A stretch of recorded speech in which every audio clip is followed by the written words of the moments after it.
Once upon a time, in the sun-scorched village of Tembeka, nestled between two great rivers, lived an old woman named Mother Baako.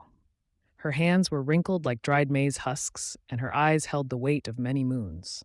Yet her heart beat strong with the stories and wisdom of her ancestors. Baako had once been a mother to 5 sons, brave warriors all, born during a season when the rains were plenty and the drums never stopped echoing in celebration. But fate, like a cunning leopard in the night, had taken them, one by one, to war, to sickness, to accidents, and to greed.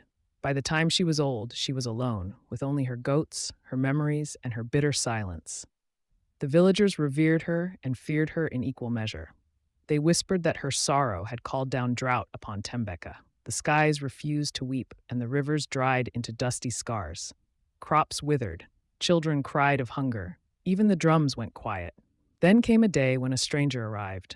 He was tall, wrapped in a blue robe that shimmered like the sea. His voice carried the calm of a distant wind.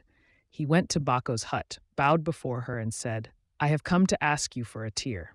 Bako looked up, her face unmoved. "A tear?" she asked. "I have none left," the stranger nodded.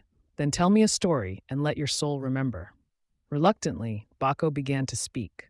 She told him about her first son, Tunde, who had danced barefoot in the rain and died in the king's war, his laughter buried with him in foreign soil.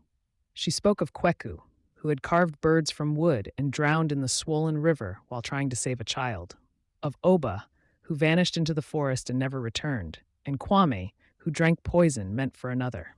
Lastly, she whispered the name of her youngest, Sefu, who had left to make riches in the city and returned only in a wooden box. As her voice broke, a single tear slipped down her cheek. It glistened in the setting sun. The stranger caught the tear in a small calabash. "Thank you," he said, his voice trembling. "You have done more than you know." He walked to the village square and lifted the calabash high. "This," he declared, "is the tear of truth, pain, and love. Let the earth drink it." He poured the tear onto the cracked ground. Suddenly, a low rumble echoed across the land. The clouds gathered like herds of buffalo.